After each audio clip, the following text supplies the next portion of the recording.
which, though it be beyond my power, and besides my purposes at present to offer a narrative of it, with any proportion to the greatness of the subject, a more particular relation thereof being now projected, if Providence permit, to be published to the world, which will discover strange and unheard of cruelties, yet in this little heap of some hints only of the kinds of their sufferings, I do not question but it will appear that the persecution of Scotland hath been very remarkable, and scarcely outdone by the most cruel in any place or age, in respect of injustice, illegality, and inhumanity, though perhaps inferior in some other circumstances.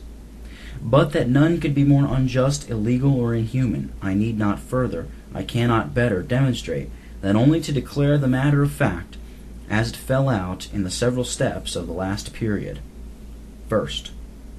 in the entry of this fatal catastrophe, the first of their mischievous machinations was to remove out of the way all who were eminent instruments in carrying on the former work of God, or might be of influence for obstructing their anti-Christian and tyrannical designs, both in the state and in the church. And accordingly, when the Marquis of Argyle, who had a main hand in bringing home the king and closing the second treaty at Breda, went up to London to congratulate his return from exile, he was made prisoner in the Tower, thereafter sent down to Scotland, indicted of high treason, at length beheaded, and his head placed upon the toll booth of Edinburgh, a watchword of warning to our addressers, who may, ere all be done, meet with the same sauce. For no other alleged cause, but for his compliance with the English, when they had our land in subjection, a thing wherein the judges who condemned him were equally criminal. But really for another provocation that incensed the king against him, which made him a tyrant as infamous for villainy as for violence, to wit, for his reproving the king, when others declined it, for an adulterous rape, which he had held for so peculiar a crime, that he resolved nothing should expiate it but the blood of this nobleman. For the same pretended cause was the Lord Waterston afterwards executed to death at Edinburgh, after they had missed of their design of taking him off by clandestine ways abroad. Then they fall upon the ministers, and because Mr. James Guthrie was a man who had been honored of God to be zealous and singularly faithful in carrying on the work of reformation, and had asserted the kingly authority of Christ in opposition to the Erastian supremacy encroaching thereupon, therefore he must live no longer, but is condemned to die, and most basely handled, as if he had been a most notorious thief or malefactor. He is hanged, and afterwards his head placed upon one of the ports of Edinburgh, where it abideth to this day, preaching not only against the enemy's rebellion against God, but against the defection of many ministers since, who have practically denied that great truth for which he suffered, to wit, his testimony against the supremacy, and for declining the usurped authority of him who arrogated it. At the same time there was a proclamation which they caused to be read at all the church doors, discharging the ministers to speak against them or their proceedings, whereby profane and malicious persons were encouraged to witness against their ministers. By which means, though many were in no hazard, thinking it commendable prudence, commended indeed by the world, but hateful unfaithfulness before God, to be silent at such a time,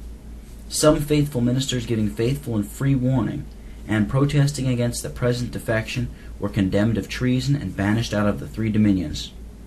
Others, without a legal citation or without access to give in their defenses, were sentenced with banishment, and could never get an extract of their sentence,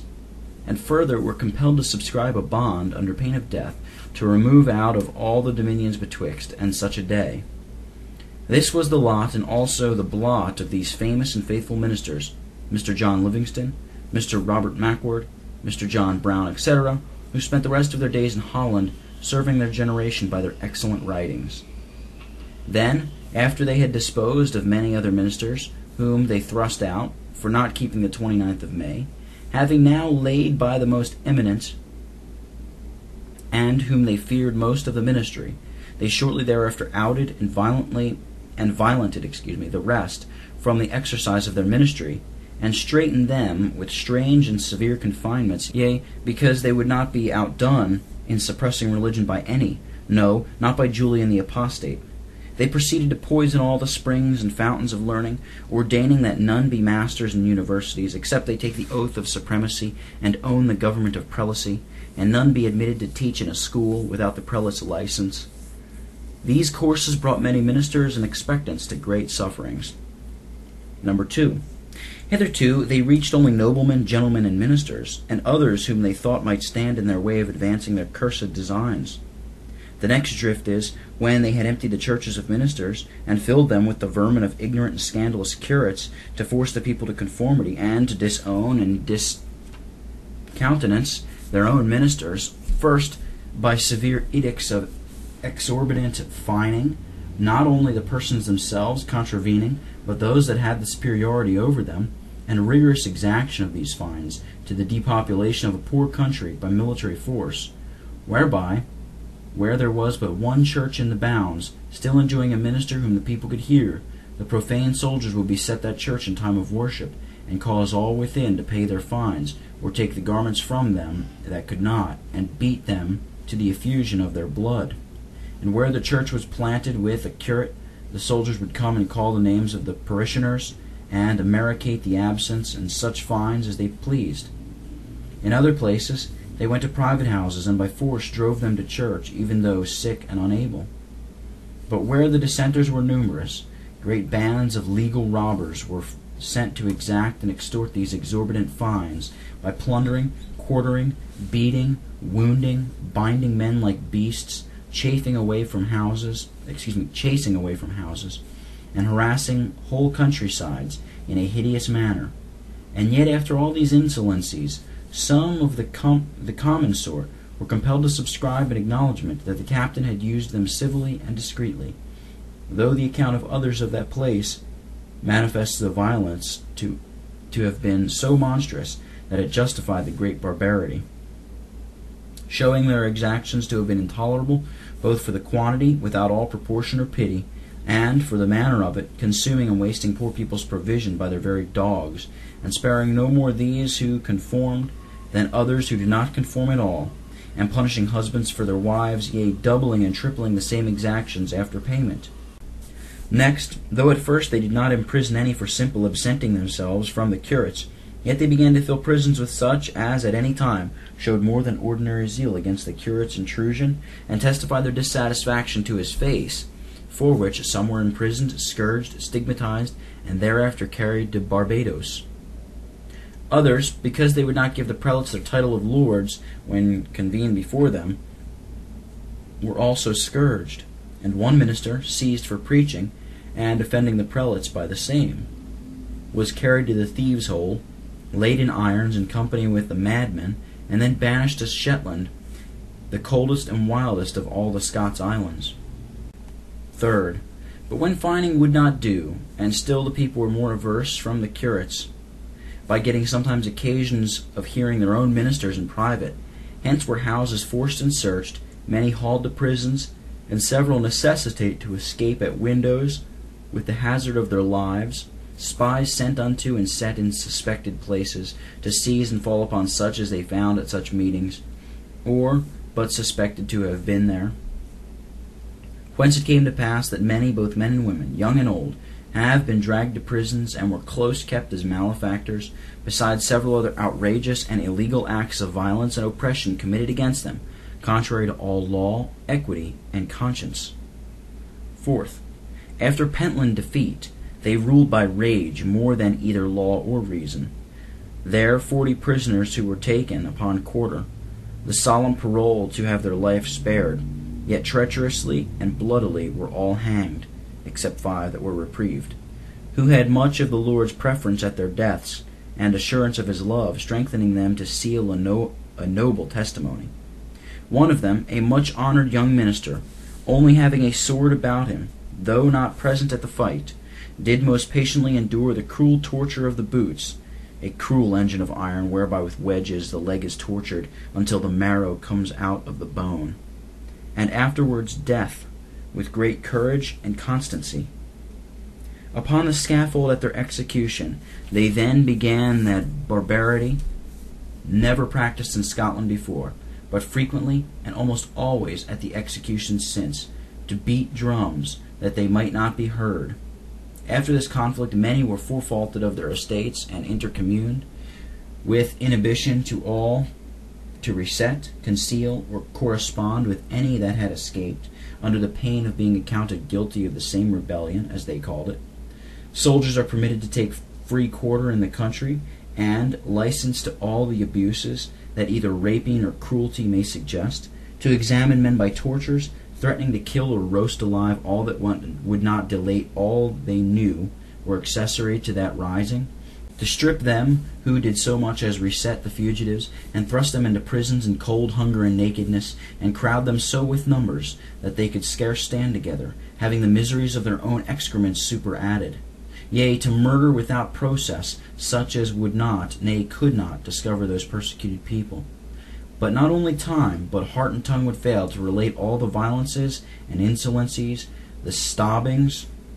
woundings, stripping, and imprisonings of men's persons, violent breaking of their houses both by day and night, beating of wives and children, ravishing of women, forcing of them by fire matches and other tortures, to discover their husbands and nearest relations, although not within the compass of their knowledge, and driving away all their goods that could be carried away without respect to guilt or innocency, and all the cruelties that were exercised without a check by these ruffians at that time. Fifth, after all these tender mercies and clemencies, or cruelties, which his gracious majesty was pleased to confer or commit upon these poor contenders for religion and liberty, he and his cabal, the council, thought it not enough to suppress them with oppressions and force, distrusting the authority of his law, that he knew the people would no more observe than he would observe a promise or oath, and deciding also the authority of his sword, which he had above their heads, he proposes terms of bargaining with them, whereupon he would suffer them to live, and to which he would have them bound to live according to his prescript. Therefore, besides the old oaths of allegiance and supremacy that were still going among hands, he caused to coin new ones to keep the peace and to live orderly, meaning to conform themselves to the disorder of the times. Whereby, after he had wrought such destruction to their bodies and estates, and almost nothing was left them but a bit of conscience, he would rob them of that too, verifying the constant character of the wicked. They only consult to cast a man down from his excellency. What is a man's excellency but a good conscience? But these men, having seared consciences, of their own, not capable of any impression, they presume to impose upon all others, and cannot endure so much as to hear of the name of conscience in the country, except it be when it is baffled in the belchings of beastly mouths, as one that was well acquainted with the council's humour in this point, told a gentleman that was going before him, to have one of these oaths imposed upon him, who was beforehand signifying his scruples, that he could not do such things in conscience. Conscience, said he, I beseech you, whatever you do, speak nothing of conscience before the lords, for they cannot abide to hear the word. Therefore it is, that since this last revolution, there have been more conscience debauching and ensnaring oaths invented and imposed, and some repugnant and contradictory to others, than ever was in any nation in the world in so short a time. And hereby they would have woeful success in their designs, involving the generality of the land in the sin of perjury and false swearing with themselves. And it hath been observed that scarcely have they let 1 year pass without imposing some oaths or bonds upon Presbyterians,